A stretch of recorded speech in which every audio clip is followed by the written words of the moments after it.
Hello once again, it's your boy Moon. Something really, really exciting tonight. I was contacted by a guildmate of mine called Licol. He's first and foremost, welcome to the channel, Licol. How are Thank you you for doing? having me. Thanks for having me. I'm really happy to be here. I bet you are. You've just unlocked Jedi Knight Luke Skywalker, Yes, and we're going to be watching your footage. Thank you, first and foremost, very, very much for capturing this footage. You reached out to me and said, "Do you want any footage?" I absolutely snapped your hand off. Of course, I want the footage. And yeah, congratulations, first and foremost, on the thank event. you. As we, Chuffed. as, first of all, how does it feel? I will be honest, it's not as good as unlocking Galactic Legend Luke Skywalker, which is what I personally feel this character should have been. Um, There'll be one down the line. Don't worry. There'll be a yeah, Vader and there'll yeah, be a Luke down the line. Don't worry. yeah. I mean, we're on the Discord, on our guild Discord. You see, I rant about it. I think that he should have come with Galactic Legend Vader, but I'm happy to have him. It's the one character that I was, I was totally willing to, cracking out on him. I would have gone like 1,000, Yeah. 2,000 quid to get this guy. It's the only character I would have done that for, but I'm So where happy. where are you? And that's quite interesting actually. Where are you at the moment in terms of GP? And are you free to play or are you a spender at the moment? So I'm at so before I got Luke, I was at 4.4 something like that, and now I'm at 4.6 million GP. Um, I've spent twice, and both times I felt really cheated when I spent. The first time I spent was for Jedi Training Ray. I bought Jedi Training Ray, and then obviously Palpatine came along 3 months later and wiped her out. And I spent for Revan as well, Darth Revan, not the Jedi version. And again, Malik came out, and like I felt really cheated. I didn't spend on Malik, so I haven't really done any heavy spending since then. So I wouldn't really Okay, say I'm cool. a whale. No, but just occasionally. And so luckily you were saying to me you didn't have to spend for this character, right? So Not at how all. far away were you when the event was announced? How far away were you? So I had Vader and Wampa already at Gear 13 because like a lot of people think Vader's mediocre. Once you slap that Gear 13 on him, he's totally not, and Wampa's just solid all round. I had Commander Luke and Chewbacca. They were ready. The rest of them were sort of hovering around Gear 11, and Wedge was Gear 9, I think. And oh yeah, and 3PO and Hermit were Gear 12. So in terms of that, you were saying to me you were like you were hoarding, or it was Yeah, just sort of good timing when the event came round. I was hoarding. When the Galactic Legends dropped, I just shut off completely. I stopped working on everything, and I took the hit in the arena. I took the hit in Grand Arena. Um, I stopped doing everything. I started stockpiling crystals, stockpiling like the bottlenecks and the Kairos. Started building loads of Gear 12 plus pieces because I'd missed the boat on Kylo and Rey. I was like, well, this is the pinnacle of power creep. There's never going to be anything bigger than Galactic Legends. Luke is going to be a Galactic Legend. I was like 99.99% certain of that. So I was stockpiling the gear and not slapping it on anyone, just in case by the time I'd sort of met the requirements for Rey or Kylo, they might have dropped Luke after that. Um, Yeah, that makes complete sense. And in terms of that as well, so obviously you got them up to, I assume, like your relic straight away. And how did you find the event? Do you find it's okay at minimum? Because I've seen a lot of chatter there that people say, oh, and there was data mines that it should be more like relic level 5. As you know, I, am I correct in thinking that you were all relic level 3 on those? yeah, complete bare minimum power requirements. I will say this though, Luke particularly was god modded. Like some not like super god modded, but very very good mods. So his stuff might have been harder for people who might not have had the sort of the right mods on him, or sort of put their top caliber mods on him. But yeah, Yeah, I was gonna say, how is your mods looking now? Are they like all over the floor at the moment? Is it gonna take you a couple of hours to find where they all were again? no, I was very prepared for this because I knew the event was coming up. I was very prepared, so I knew all the mod sets that I was going to rip off people. Um, So I knew that I would probably take, because I'm still using gas in arena, so I knew I would probably take sets from gas. I knew I'd take sets from my rebels, because I'm a massive rebels fan. So like my Han Solo and stuff, I knew that I might steal their mods, the Jedi as well. So I put everyone anyone who I might steal set, stored in some loadouts basically. Yeah, the very clever man, I've got to say, because there'll be a lot out there who are trying it at the moment and not assigning them. So where are we at the moment in the video? So we've gone through phase one, right? So just talk me through the stages as well. So you have Wampa versus CLS to start with, right? Just what, an offense or crit damage set on that? Wampa versus Luke. So originally, Wampa was modded solely for crit chance and crit damage. But that didn't work, so I think in the video you'll be able to see there's a failure take. It wasn't working, and the data mine is absolutely right on the tenacity aspect. All I did was just throw on a tenacity cross onto him, and yeah, first time through. Because I think the speed down is probably the big obstacle. I think with Luke slowing, I mean Luke's faster than Wampa anyway, I think. So that speed down hurts quite a bit, because obviously he's getting in more hits. And yeah, I tend to find with the phase one with the Wampa, it's all about timing it around Luke's call to action. When he doesn't have it, he's got all three of his Zetas activated, very obviously on this event, and when he doesn't have it, he's got 100% tenacity when he doesn't have call to action, so he can't be debuffed. And if you've got that Zeta on Wampa that ramps his offense up with the dots, and and if you want to daze him, you have to kind of wait till he's got call to action before you can actually do that. Otherwise, he'll just keep resisting you. Yeah, and I was going to say another question, and I'll keep just referring back to this. Obviously, some events like the General Anakin Skywalker, a lot of people put that down to just bare RNG. How do you feel that this event was through? And again, each and every phase, you let me know whether you think it's RNG or strats, or do you think all of this event was strats, or do you think there was a part of it that was RNG as well? So for most of it, it's pretty much strategy, and that's the great thing about this event. That's where I'll praise this event. It's very much strategy orientated. Phase 5, tier 5, absolutely, that's an RNG fest. I think you can have the best possible mod setup, and you'll still, struggle with it just because of how that phase is built. But the rest of them, like Wampa versus Luke, and then Luke versus Wampa, it's all about timing that call to action. I think that's the main thing I would sort of get at. It's all reliant on when do you pop that call to action. And when does Luke pop it when you're fighting him?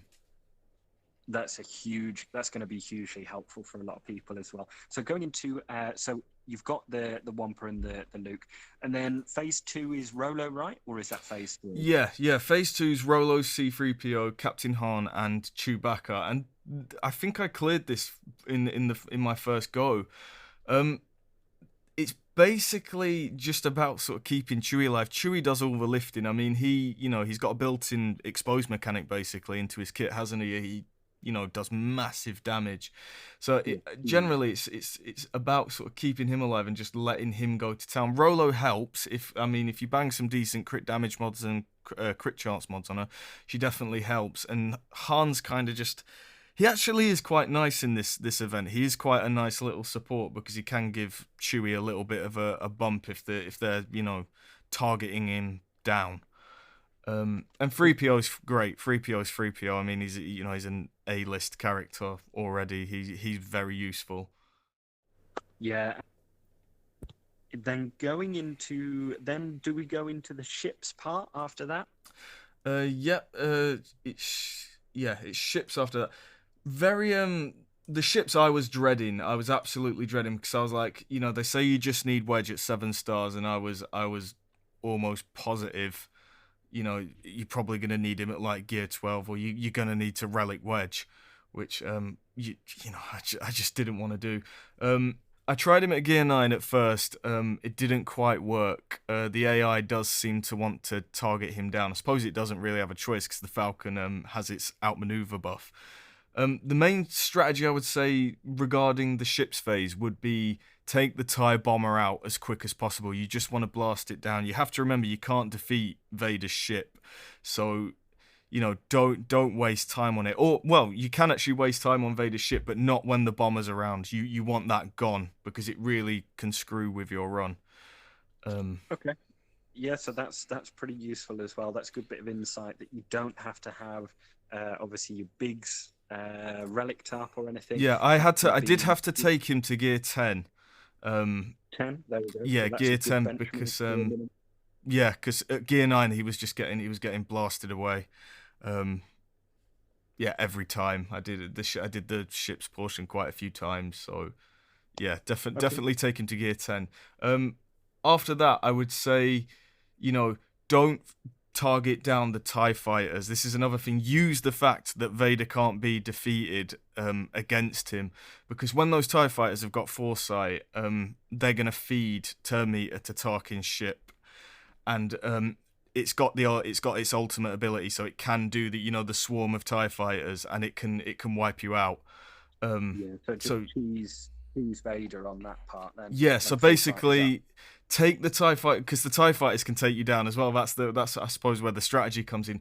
When the TIE fighters don't have foresight, try and blast them down. But if they've got foresight, don't AoE, don't attack them, because that ultimate comes up very quickly, and then that's it, run over, because you can't lose a single ship in this phase. You're not allowed. Wedge cannot die. The Y-wing cannot die, and the Falcon cannot die. Otherwise, that's it, run over. Okay, and then that's a rip. And then we head into the caves. Now, I caught a little bit of this on Reality Skewed Gamers stream.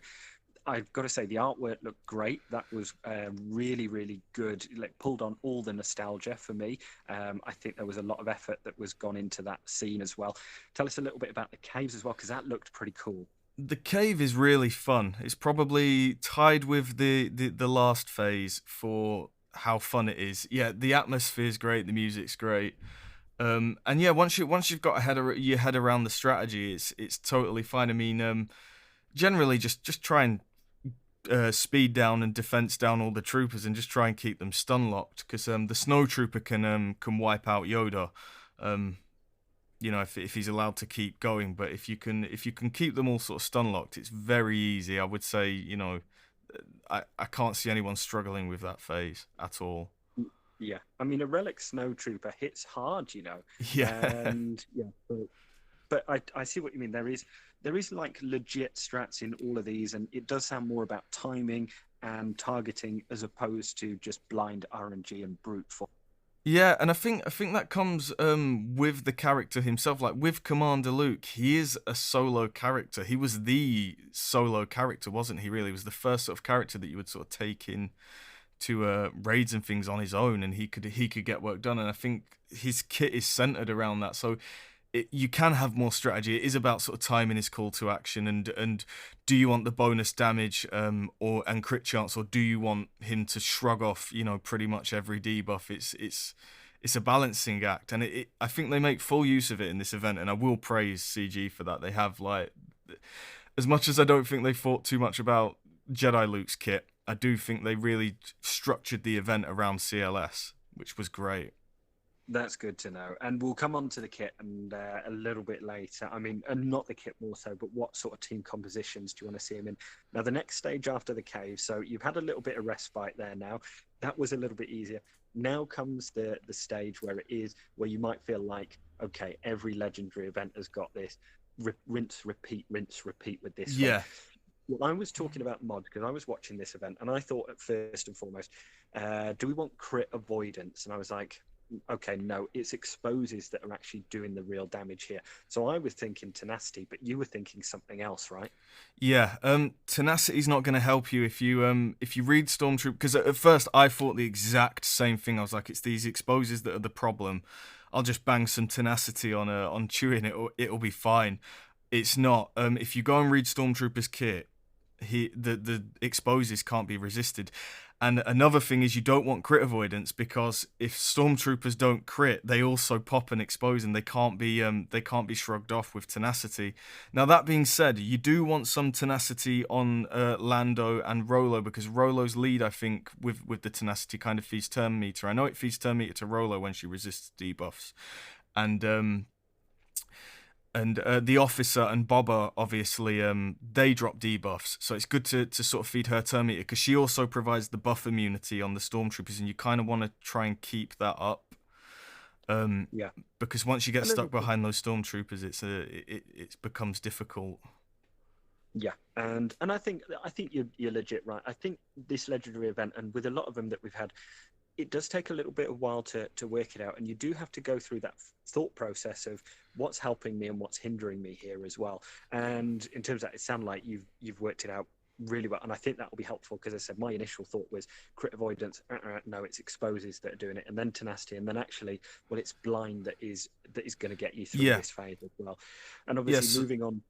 Oh yeah, sorry. So for anyone who's planning to do this event this week, just load Chewie up with as much speed and as much potency as you can get, because that's what matters. It's sticking those blinds, like, at least sort of 95% of the time on everyone.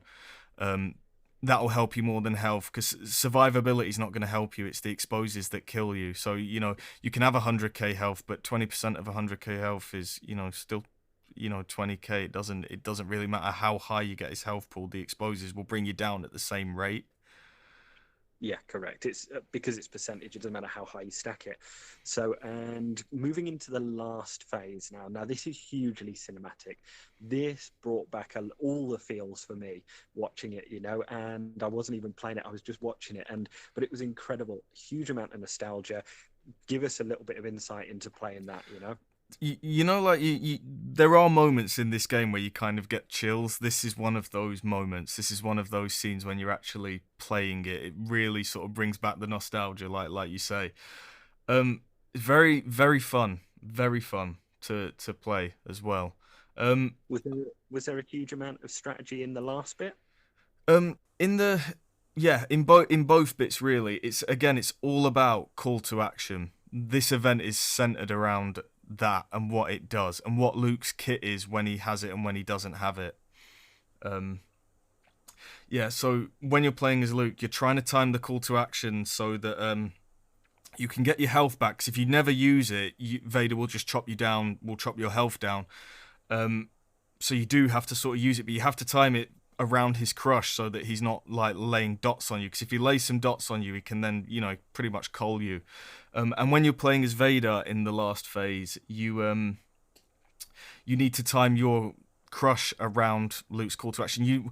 The strategy I found that worked for me, because I forgot to record it the first time I did it, and I did it successfully, but I found that the strategy that works is throw Calling Blade to start with, so you don't ability block Luke, because Vader's ability block on Luke is unresistible, so you can't Luke can't prevent that, even if he's got his 100% tenacity from his Zeta. So you have to let him put call to action on. So throw Calling Blade, let him put call to action on, then start throwing your dots down, and then ability block him so he can't take his call to action off. Okay, there we go. There's some advanced big brain strats for you guys. And then, so we'll be completing that just very quickly. Have you found a home for him yet? Have you found a team that you want to put him in? Not as of yet. I'm kind of thinking, as he is now. I mean, I'm stuck with him on Gear 11 at the moment. I'm adamant I'm not going to spend a penny on this, so I'm missing one of the golden eyeballs. I kind of think at the moment he's probably just going to lead my sort of B team Jedi, because he's going to really sort of amp them up. But I struggle with him at the moment. I struggle with I've always wanted this character, but I really struggle with what team to put him in, because the synergy suggestions, apart from maybe Hermit Yoda, you're pulling really vital tunes from really, really top tier teams. Right. The other thing I would say, we don't know what else is coming. So exactly, I was saying this about a week ago. Well, not a week ago, a few days ago. I was saying it feels like Darth Revan, but without the Malak. So until we have the full picture, we don't know what's coming as well. And that's what I would say about this is don't worry too much. There are going to be a few little compositions. Phoenix looked like they worked quite well with him. Kanan and Ezra. Army Hutchins was telling me that one as well. So they do look like, and Ayla Sakura as well. So they do look a few compositions which could, as you say, turn these B teams into, you know, strong A teams maybe. Yeah. And well, Luke will do the carrying, won't he? That's the thing. It's his kit that will do the carrying. I mean, without like, I mean, this kit would counter Galactic Legends if, you know, you could activate his leadership. I mean, his leadership is huge. It's just a shame it doesn't work on GLs, you know. But also, we don't know what's to come yet. We don't know who he's going to be paired up with, what the next set of characters is coming to the game, and so, you know, and whether you're going to need him for the next iteration as well. Well, yeah, that's why I went for him, because I was like, well, if this isn't Galactic Legend Luke, I'm getting Galactic Legend Luke, and this guy's definitely going to be needed.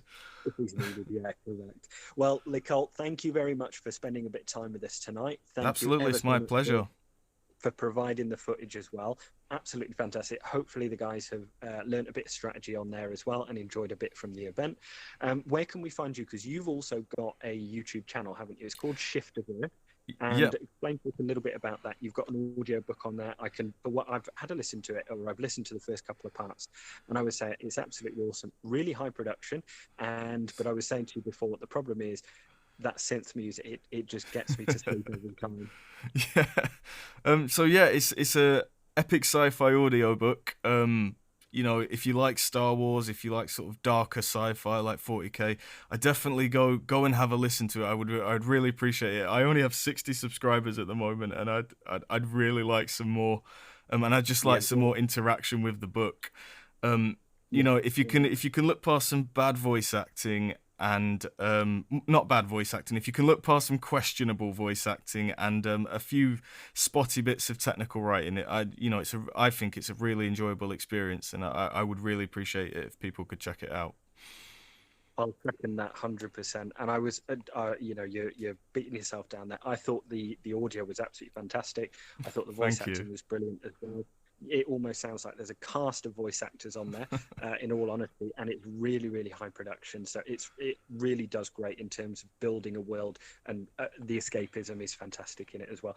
The link will be in the description below as well too. I'll put the first episode, maybe a link to the first episode in the channel. So yeah, I would 100% go and check that out as well.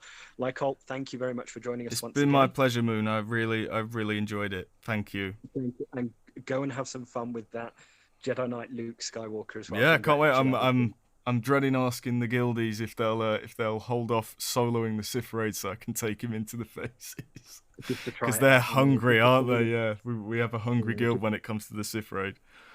It doesn't last long, does it? No. But there we are. Yeah, I'll make sure I ping him in this video as well for you. Brilliant. Thanks, Thank you. Thank you very much, Moon. Cheers, mate. Cheers, guys. Bye.